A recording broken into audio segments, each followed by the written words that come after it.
We're back live, ladies and gentlemen. It is the classic movie discussion of the evening. Your favorite and mine. And tonight we're going back to the 80s to 1984 to talk about Romancing the Stone. So welcome. I'm Jonathan Betzler, one of your hosts. I usually have a lower third here at the bottom. Can't find the spot for it, but there it is. But it's broken. So you just have to trust me that my name is Jonathan Betzler. It's true. I promise you. So before we get let me introduce the guys first. Ladies and gentlemen, my co-host. Let's start with Dave Joseph. Hi, Dave. Ready for the classic? Pumped. J Money. Yeah, pumped. Pumped up. Pumped. Will you throw up the evening schedule for me, sir? Yes, I will. All right, there it is. So this is what our night's been so far. We start off the evening at 8 o'clock Eastern, 5 o'clock Pacific, talk about John Madden's Miss Sloane starring Jessica Chastain. We had a pretty enlightened conversation about it. We broke it down pretty hardcore. Then an indie spotlight Davey thought was a really good show. It's called Drive. It's a little less indie than what we usually do, but we made an exception in this case because Davey liked movies with a lot of blood. Romancing the Stone is our classic of the evening, and we'll talk about that momentarily. The Sound Off is our freeform segment. There's apparently a lot of Davey. I'm going to do a top 5 action comedies based on our discussion of Romancing the Stone, as you can see behind me here. So that is our evening. We might even talk about frogs, because apparently we've been talking about frogs lately. So maybe that'll get reinvestigated during the Sound Off. But right now it's time for Romancing the Stone. Let me tell you about the trivia tidbits as far as Romancing the Stone is concerned. Wait, I have that. You have the trivia tidbit, but you're not the one saying it. There you go. Yeah, but still, there it is. So it's a tidbit alert,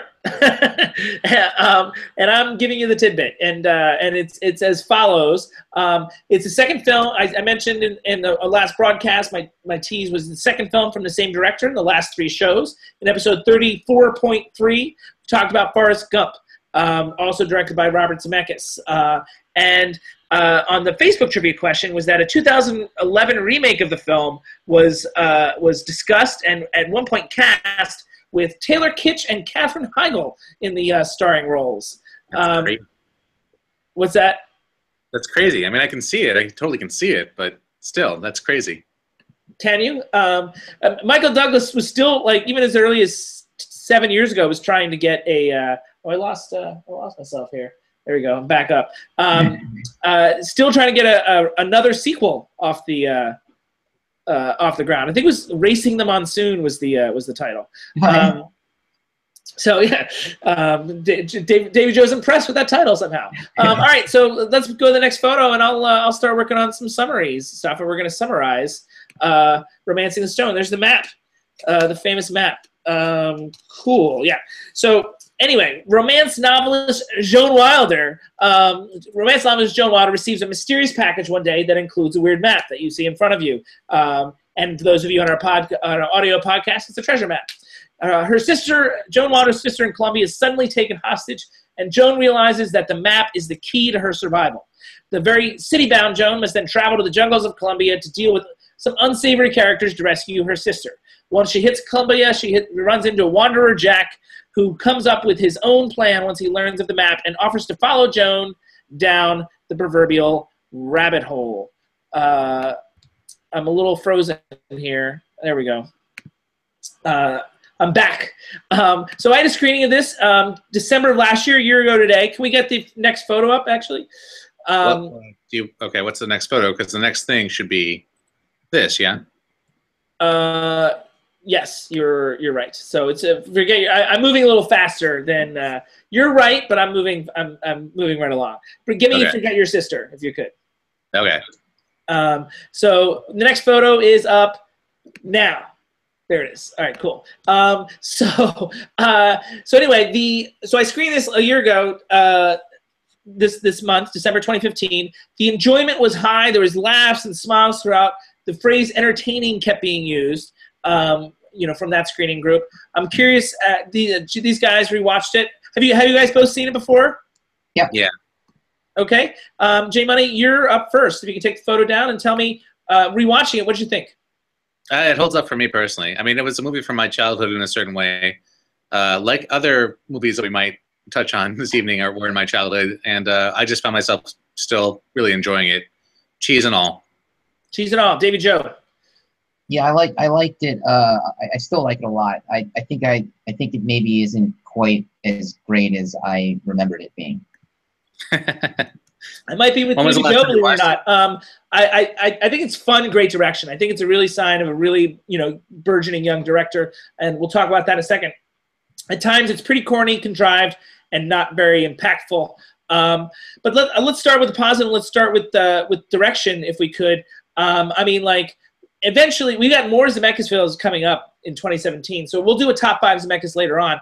I don't think modern film scholars embrace Zemeckis the way that maybe he ought to be. I mean, the issue is he lacks the dark world view of filmmakers like Polanski or P.T. Anderson, so he doesn't get taken as seriously by the critics. But he makes consistently entertaining movies, and he's one of our great storytellers, and he does it with precision. Some example sequences I have from this film: the opening sequence, the kidnapping of the sister, the mudslide. I think that photo's coming up. Damn. Hint, there it is. Perfect. The mudslide. The conversation they have in the abandoned plane. Dancing. And then we have a photo for that too, the dancing. J Money will bring it up momentarily. There it is, dancing. Perfect. I think that's a beautifully handled scene. And the ending, the parallel action, the ending in the castle type area. I think that stuff is great. I think the tone that he sets and maintains in the movie is really, really strong. And if you want to see how a similar script can go bad, just look at the sequel, Jewel of the Nile, from a different director, and I think that alone tells you the difference between Robert Zemeckis and a lot of other directors. So anyway, basically, those are the positives I have to say. I have some quibbles. He's a young director at this point, youngish. This is the year before he made Back to the Future. So with that in mind, where do you guys, like, based on what I said, how do you guys feel about the direction of this film in Zemeckis? Yeah, I pretty much agree with you, actually. Surprisingly, I don't know if you want to make a note of this, just in general, but yeah. 9:08 Eastern, December the 6th, 2016. I mean, I'm no fan of Zemeckis on a whole, but I think that in general, the tone of this movie is just so consistently enjoyable. And you can pull up the next photo too, the chemistry photo, if you want. Yeah, sure. And it's the kind of thing where, like, again, maybe I'm just biased. Maybe this is something that's from my background in a way that I can't really see it as cleanly as somebody coming to it now. But I think there are legitimately good people involved with this movie. I think that it's not exactly a fluffy movie. It's fun, but it's not like it's just a lot of like marshmallow kind of effect stuff. It's actually there's a little bit of grit. There's a little bit of darkness to it. There's a lot of adventure. Yeah. Davey, direction. No, I think that you're right. It's overall it's very well directed. I just think that it's a little, the tone is a little off in parts. It gets a little silly, and I think it doesn't. Well, I mean, I think it fits. I mean, I have issues with the screenplay, which we'll get to, I think, but I think it all fits together. Are there parts that you feel like don't fit? Well, I think there are points where it gets just a little bit more than the rest of the movie.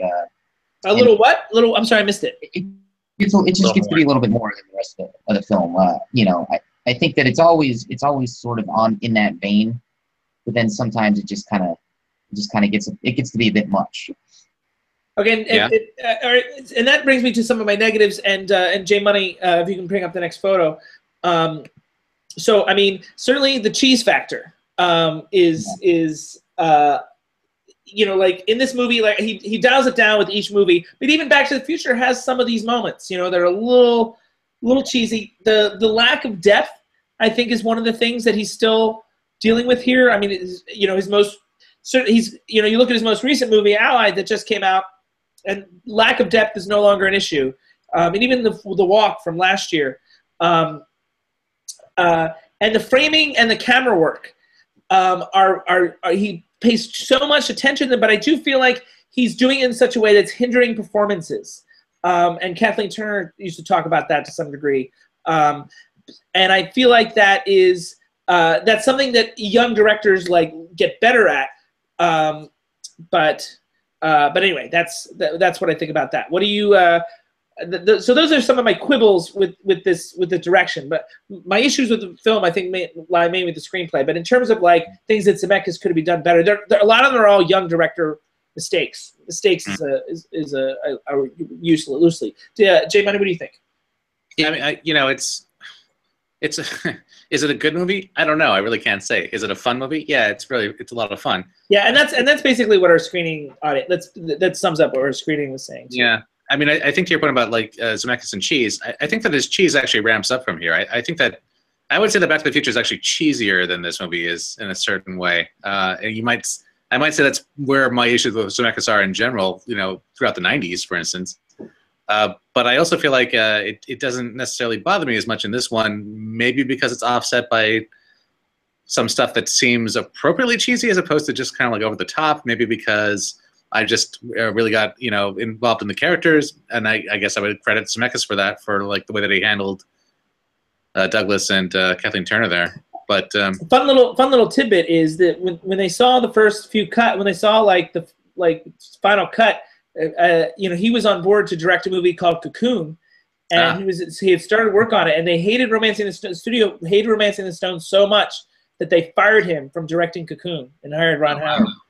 But then he got hired by another studio, Universal, to make a movie called Back to the Future. So it all works out for everybody. There you go. Yeah. Davey Joe, what about? So it sounds like you were nodding when I was talking about the lack of depth and the framing and stuff. So it sounds like you're on board with some of my quibbles with Zemeckis' work. I am, and I think that I just wish he would have dialed it back just a little bit, and the movie would have. It would have benefited from just a little bit more grit. David Joe, do you have a specific example of something that you thought was just placed over the top? I mean, I disagree with the grit comment. I mean, like I feel like that would have been off tone, but I think I mean, like I think for me a little more depth is what I would have been looking for. But go ahead, Davey Joe. Well, I mean, I think that I think Danny DeVito's he's funny, and I think that he's obviously on. I don't know that I need him in that suit in the jungle. So it's a wardrobe choice? Well, it's just the overall. It's just another layer of ridiculousness. Like we don't need. It's, you know what I'm saying? Like it's just. Yeah, it's too much of a caricature. You're saying he's too much of a caricature for you. Yeah. Yeah. Well, that's a good segue to my next thing, and the next photo can come up any second now, if you want. And that's my real issue with the movies. I think it's a bad screenplay, actually, and I think the screenplay has become legendary because of the story behind it. Like she was a waitress. Diane Thomas wrote it. She was a waitress, and Michael Douglas was a customer, and she pitched it. He read it, sold it. Industry legend type thing, and then she tragically died like a month after the movie came out in a car accident. Oh my God! Terrible. So anyway, so that's sort of like the story behind it. And the screenplay gets a lot of recognition because of that. But I think it's actually pretty weak. And I mean, I think that involves a lot of contrivance and luck. I think that the banter starts to wear real thin. It's not that strong. They're not like this is not a 30s, what's a screwball comedy dialogue, and the stakes never seem that threatening. Quite frankly, like they're supposed to be, but that's not how they come across. So I think from a screenplay point of view, I think this is a good example, like Drive, of a director elevating the material. Yeah, I can see that. I mean, it's very boilerplate 80s in a lot of ways. It's very kind of standard. And I absolutely agree. Actually, when you're saying this, I think it must have been Zemeckis elevating the material because there really isn't a lot going on otherwise. Although I would say that the lack of real sort of like threat to the characters is maybe part of the charm of it in some ways. I mean, it's just a general overall, how it's going to go, you feel okay about it kind of movie. I mean, that's hard to say. I mean, yeah, it might be charming. That might be charming. It also. I mean, like, would it have negatively affected the movie if we actually felt like they were in danger at any point? Like, I don't know. I feel like there could have been They could have had the same amount of chemistry and the same amount of. I mean, I also wish the band, not to remake the same point. I wish the banter was a little better. Like I just wanted them to like they look good together, and they've done so many movies together at this point. Like I wanted them to like, you know, like I wanted that banter. I wanted the 30s banter. Like I wanted like it to be smarter because it seemed possible. Yeah. Sure. So, Davey, what were you gonna say? I was agreeing with that. I mean, it's close. Like this movie's real close, but it's just not quite there. All right, so let's talk about performances. Good timing, J Money. So Kathleen Turner. Upon rewatching, I feel like she actually won a Golden Globe for this performance. Golden Globe, like the Best Actress in a musical or comedy. I feel like she struggled with the comedy element of it, and I feel like she overplayed the frumpiness in the old Joan, if you will. And that's, there you go. It's got a cue. I mean, like, there's no question about their chemistry. They have undeniable chemistry. But I don't know about her in this movie. Like, I feel like, and she's a great actress. She's terrific in a number of things, but not this movie. Like, I don't feel her as much. Davey? I think she's my favorite performance in this movie. Okay, well, then, look at this. We were on such a roll with the agreeing.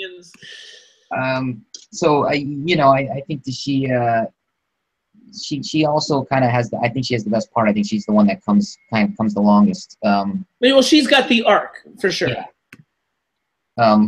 So in that regard, I don't really have any qualms with Kathleen Turner in this film. Jay Money, you're on camera. Yeah, you know, it's funny. I'm 50-50 here. I agree with you that some of her comic turns fell a little flat, and then I agree with Davy Joe that she probably had the most to work with, and that shows. I mean, that's true, but that's true, but yeah. I mean, like, well, let's look at the other performance if we can go to the next photo. Michael Douglas. I don't know if he was come up on the show yet, but I mean, I'm very rarely by Michael Douglas.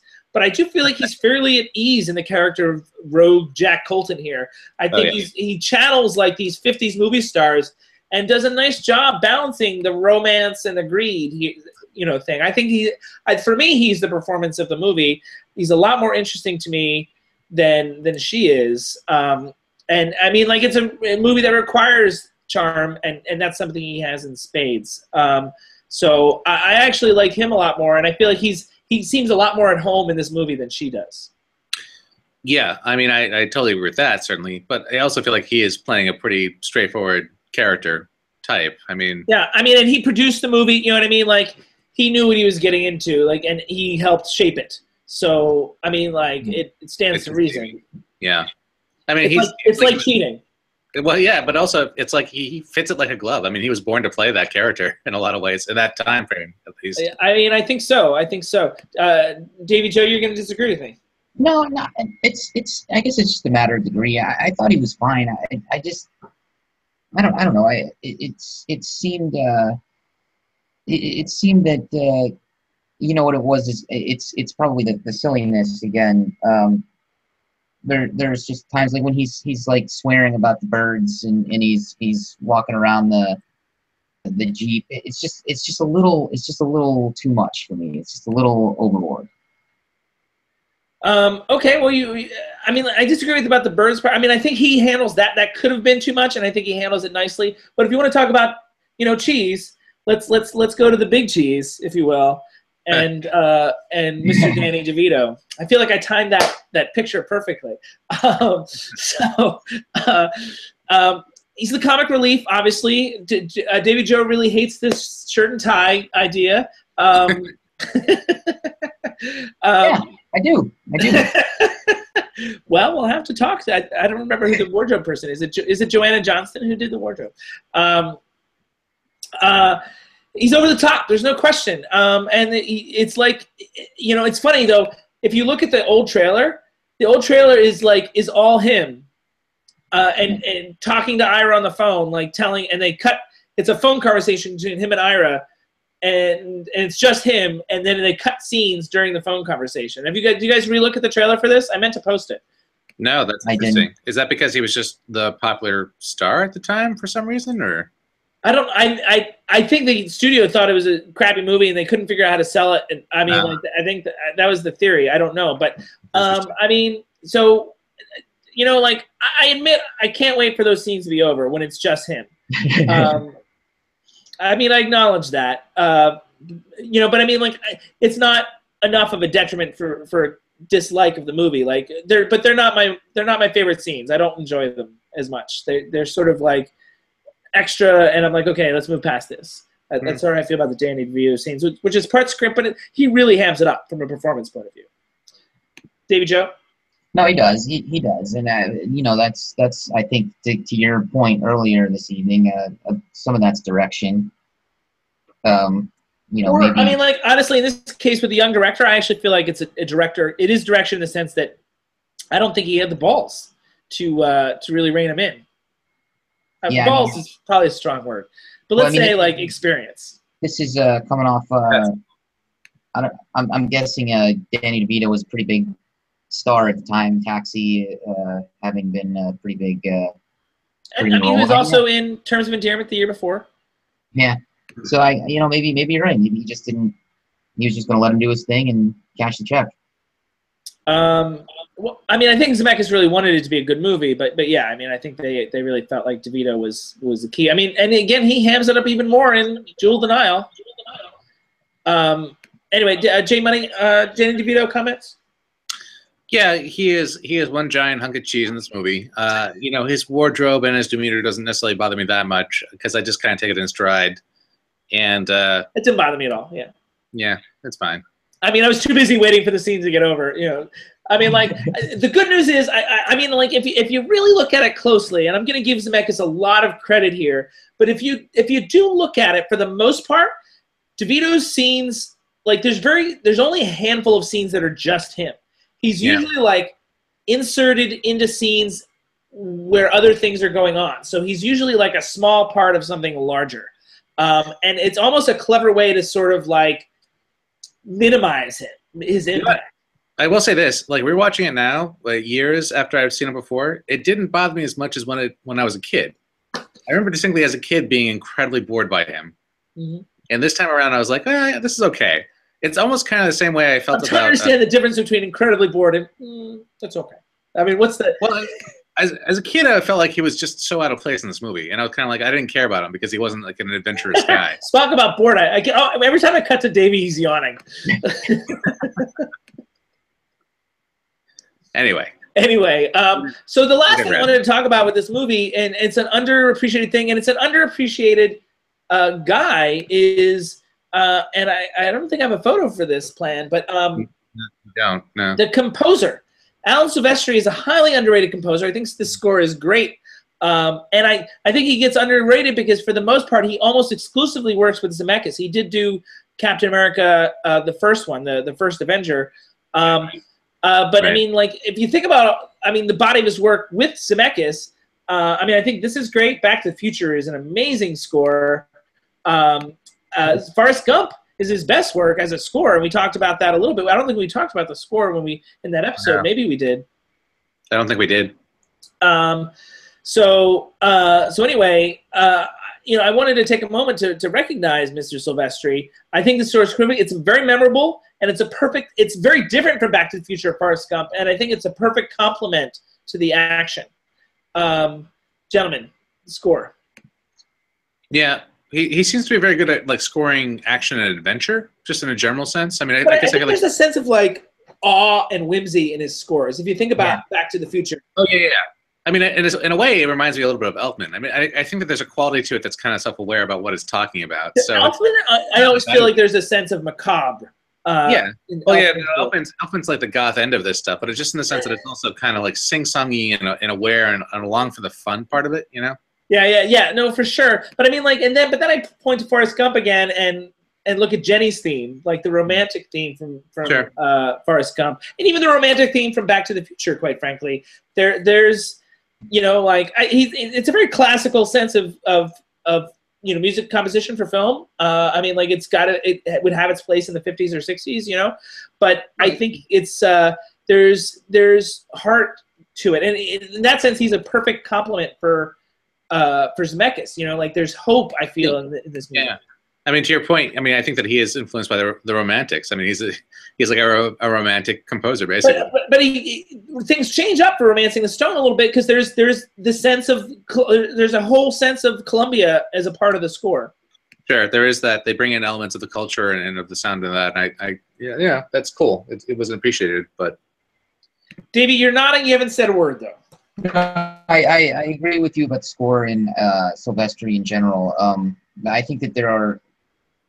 With this movie, in the musical choices that aren't part of the score, are some of it's pretty bad, man. If you there's a part where you remember the scene where DeVito's like under the table and the woman thinks he's trying to steal something. That it's like a live dance in Colombia, and they're playing this sort of overly electronic, weird live. That's the 80s, man. You got to deal with the 80s. Come on, in Colombia, in a setting like that, you know that's going to be a live band. Like, it should sound. Well, it's a good thing we have Davey here, our resident expert on parties in Colombia. So, Columbia Village's parties. He's an expert, and it's a good thing we have him here to break this down. He does have a lot of drug connections. So. He's so embarrassed right now. He's like hiding. He wants to hide his head in the sand in case any of his coworkers are watching. I'll defend. Do you want to have a disclaimer, Davey Joe, before J Money continues? To continue. I'll defend Davy Joe. I mean, Davy Joe, obviously, to JB's point, this is a movie in the 80s. They were trying to stuff as many synths into it as possible because that's what the 80s were about, man. I mean, I understand your point. It's kind of like a little disconcerting. It doesn't quite fit with the realism of the situation, but this movie isn't really a realistic situation to begin with, so. That's fair. You know. I don't know. I mean, I know a young romance novelist who received a treasure map in the mail not too long ago. So, I mean, I think you guys underestimate what's going on in Colombia these days. Why did so many movies in the 80s hinge on people getting treasure maps? I mean, that was like a thing that happened, right? I mean, there's the Goonies, there's this. Yeah. There's another movie. This is pre-Goonies, to be fair. What's that? Or was it the same year? It might have been the same year as Goonies. No, I think Goonies was 85. Anyway, let's one more question for you guys. I have 4 minutes, I believe, 5. The Taylor Kitsch Katherine Heigl remake that was going to happen. I think that would have been terrible. I know you can see it, but I think it would have been a bad idea. I think we can do better, is my point. Because I guarantee you this movie will be remade. And my guess is in the next 10 years, if not sooner. Yeah, I could definitely see that happening. Wait, which part of it do you think would have been terrible? Like I think I mean, first of all, I think she's a little older than he is and taller. And secondly, I think that they're not, I think they would be weak. I mean, because imagine, what, do you know a good Katherine Heigl movie aside from Knocked Up? No, I guess my point was going to be like, I could see Taylor Kitsch in this. And Katherine Heigl doesn't really seem like she would be able to carry the weight. I just don't think they would get underneath these characters. I mean, like, I don't think they've got the charm, quite frankly. Yeah, no, right, sure. So, Davy Joe, recast this movie in a remake. Oh my God, you always do this. This is a hard question. I need to think about something like that. I don't know. All right, take a second, J Money. You go. Let's see. Who's somebody that's? Let's put Emma Stone in there, and Ryan Gosling, and let's turn it into a musical. No, slow your roll there. Don't do that. I'm serious. Emma Stone in this though. Emma Stone's great choice. I've got a different one, but Emma Stone's great. For the guy, geez, who would be a good? Ryan Gosling's not a bad choice at all. No, he's not. But I mean, let's pick a guy that's a little more like classic adventure-y type. I think he could pull that off, but. Well, he could. He could do anything he wants. He's Ryan Gosling. He's king of the world, man. Davy Joe, do you have anything? Yeah, did you figure out something? Jennifer Lawrence and Chris Pratt. Yeah. You guys are taking. I mean, I guess I did the same thing, but I put a lot more thought into it. But so you're existing movie pairings. You're taking existing movie pairings from this year. So I mean but I took a movie pairing from last year. In episode 14.1, we discussed a movie and we talked about the chemistry of these two actors. And I think we'd like to see it again. We talked a movie called Southpaw, and I'd like to reunite Jake Gyllenhaal and Rachel McAdams, and I think they would be my ideal choice. I don't know about Jake Gyllenhaal in this. You I don't know don't? about that one. David Joe does. What about Will Smith and what's her face? Margot Robbie? Yeah, there you go. There's too much of an age difference there. I don't know about that. I'm really excited about this Jake and Rachel situation. I feel like Jake Gyllenhaal is too emotional for this role. He's too I think he can pull it off. Didn't you see Prince of Persia? Yes, like everyone else who's ever watched cinema. I saw Prince of Persia, of course. Okay, David Joe, you're on board with this Jake and Rachel thing. I do. I like that's a really good. It's a really good thought. I don't even like admitting that you had a good. All right, we are right on time. It's time to do the brackets. J Money, do you have? There it is. Classic Feature Showdown. People don't like when I'm loud, but yeah. But I did it anyway. I don't care. All right. Oh, I went away. Where's my guy? There it is. Okay. So it's time for the rules. And Davy Joe, you want to get your glasses on? Yeah. All right. All right, here we go. So here are the rules for the Classic Movie Showdown. Take it away, Davy Joe. So the seating varies from bracket to bracket. The films are shown at JB-hosted screenings. They need to be 15 years or older. Voters are eligible if they see both films within a 12-month period. Voters must see both films in JB's presence. JB is ineligible to vote. Unless the vote counts, he can break ties. It's always interesting when he adds a little phrase or two for some reason. I don't understand what he's getting at. But regardless, that those are the rules. So basically, two films. We have all these brackets like the NCAA tournament. Two films that will go up against each other. And Romancing the Stone's in a single bracket. It's in the action movie bracket. And here's the pitting. Romancing the Stone is a 16 seed going against number 1 seed Raiders of the Lost Ark. And Raiders of the Lost Ark is the number 1 overall seed. If you want to throw up a photo of Raiders. There it is. So Raiders of the Lost Ark is the number 1 overall seed. And it goes up against Romancing the Stone here. And Romancing the Stone was heavily influenced by Raiders of the Lost Ark. There would be no Romancing the Stone without Raiders of the Lost Ark. Davey, since your vote is more predictable, I will let you go first. If this was not unanimous, I'm going to be upset. Raiders of the Lost Ark, please. Do you want to say why? I mean, it's because Raiders of the Lost Ark is one of the. It's perfect. Its tone is perfect. It got all kinds of different genres packed into one film, and it's just. I'm reiterating things that I said when film that easily could have been a mess, but it was perfect. And it to me, it's Spielberg just kind of hit it out of the park. And for our viewers, we did discuss Raiders of the Lost Ark in detail in episode 28.3. Jay Money, do you have a vote? Yeah, I mean, earlier I said I didn't know whether or not Romancing the Stone was a good movie or just a guilty pleasure kind of movie. And Raiders of the Lost Ark is legitimately a good movie. So I would definitely go with Raiders over Romancing the Stone in this situation. If you watched episode 28.3, you know that Raiders of the Lost Ark is my favorite movie of all time, for better or worse.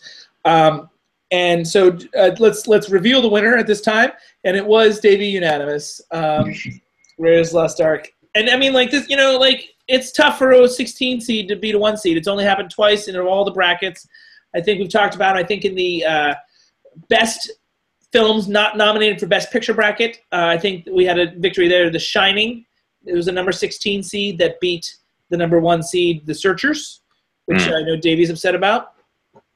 Yeah. And the other 16 seed win is a show we talked, one of our more popular shows, episode 25.3. We talked about a film called The Missouri Breaks, and in the Western bracket, it had a huge upset over number 1 seed Unforgiven. So The Missouri Breaks was. I also did not agree with that assessment, as I recall. You did not agree with that assessment. No. Well, one of the people here that voted for Missouri Breaks agrees with that assessment. But yeah, I mean, J Money, you were there for that vote, as I recall. I was. You watched the car going off the cliff. I did. I did. You know what? It's fine. They're both really great movies in their own right. Let's put it that way. Okay. We will put it that way. Guys, we're only 36 minutes in, and we're ready to move on. Don't you think? You don't want this last photo of the sunset? Yeah, one more photo. In honor of Raiders of the Lost Ark, we will show this beautiful photo that I had as a backup, but let's just show it because it is Raiders of the Lost Ark. It's in the script. I gave him a script. I gave him an order of photos, and got to get them all in there. But anyway, so that's Raiders. We bow down to Raiders, and you know, as the action bracket goes along, it might run into some trouble. Raiders. Don't give it the crown yet. We're gonna have more action movies to watch soon. I don't remember. I don't think so. Because I feel like we have not really dived into the action bracket before so much. This is our second action bracket, I think. Didn't we? Did we have an action bracket already? Yeah, I think we have. Which one? We did Raiders. Well, we did Raiders. That's definitely true. But we didn't do we didn't have an action bracket matchup yet. I don't think you're right. I don't think we did. But in fairness, the action bracket, the musicals bracket, the sci-fi bracket, and the westerns bracket are all newer brackets. Like I just did them. I just compiled them last year, so they're hot off the presses. So we've been been doing this for 6 years, and we haven't finished any brackets yet. So, so the fact we've got this much done for the action bracket, I feel like there has been some done, and I mean, like, I can look it up and see if we have any ones forthcoming here. I mean, not that we don't have better things to do, but let's just see here. Let's just see out of curiosity. JB, I also have a follow-up question for you about Zemeckis. Okay. If Zemeckis was going to take on Romancing the Stone now in the modern age that he's in, how do you think he would do it differently? Wow, I love that question. So let me answer one at a time here, though. Action bracket. It does not look like we've got a sci-fi bracket coming up in May. Action bracket. I do not think we have coming up again in 2017. So Zemeckis now. I think that there would be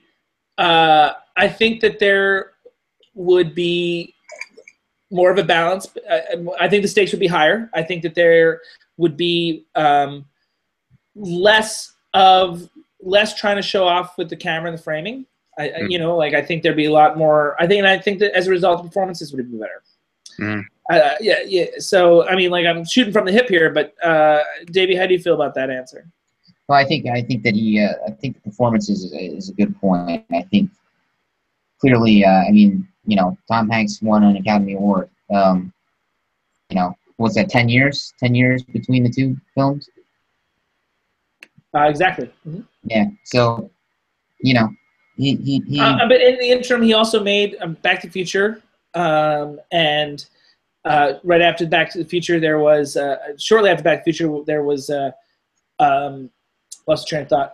Who Framed Roger Rabbit, and a movie that Jay might really liked, Death Becomes Her. I think was '92, and not too long after that was Forrest Gump. So he did, and then Contact in '97. So there's it's a pretty good, and don't forget Back to the Future Part 2 and Back to the Future Part 3 as well, which aren't bad films. No, not at all. As they go. Anyway, it's a good question. How do you feel about that response? Yeah, that sounds good. I mean, I think that I feel like Zemeckis has kind of matured since he made this movie, as you've kind of pointed out throughout the entire show tonight. And I'm just wondering. Have I been redundant? Is that what you're suggesting? No, not at all. It's just that we talk a lot about how he was a young director at that point, and he was doing a lot of young directory kind of things. And also, it was the '80s, so I wonder how much of a tonal shift would happen if he made the movie this. I think it'd be darker for sure. I think it'd be darker, not necessarily in a bad way. Right. Well, I don't know. Would it be bad? I don't know. I don't know. It requires a certain amount of willing suspension of disbelief in a really silly way. to make it work. I think. Well, I don't know. I think they would have worked on the script, and I think the script, you know, like I don't think he would have made the same script either. Like, you know, I think he would have had, if it was today, he'd have enough. I don't want to call it clout, but certainly like experience then to sort of, you know. I think you know, gender like dynamics would have been a little bit more equally weighted. For instance, I feel like there probably would have been a little bit more for like Kathleen's character to actually do in the movie instead of just kind of be the foil. I don't know. I agree with all those things. Yeah. Davy Joe, you have anything else about Romancing the Stone? Are you okay with all those responses? No, I'm good. Yeah, no, thank you. That's okay. This is one of our shorter classic movie discussions, but I just think we've been efficient all night long. I'm very excited about it, ladies and gentlemen. Our next film is going to be our last film in the calendar year of 2016, our next classic, and we're just doing it on December the 16th. Nope, December the 19th. And it's Monday, December 19th at 9 p.m. Eastern, 6 p.m. Pacific. And it's our last film of 2016 will celebrate the 75th anniversary of one of the greatest films of all time. In the meantime, next up is our sound off. Davey's going to have a diatribe. I'm going to do the top 5, let's see if I can do it here, top 5 action comedies of all time, my top 5 action comedies, and that'll be coming up soon. And also maybe a second run movie. We might talk about one of our 1990 movies a little more detail. All in our freeform segment, the sound off, coming up at 10 o'clock Eastern, 10 o'clock Eastern, 7 o'clock Pacific, 9 o'clock Central, if anybody's in the Central time zone. Somebody's in there. Okay, you guys ready to say goodbye? Goodbye. Bye. All right, we'll see you guys at 10 Eastern, 7 Pacific for our freeform segment.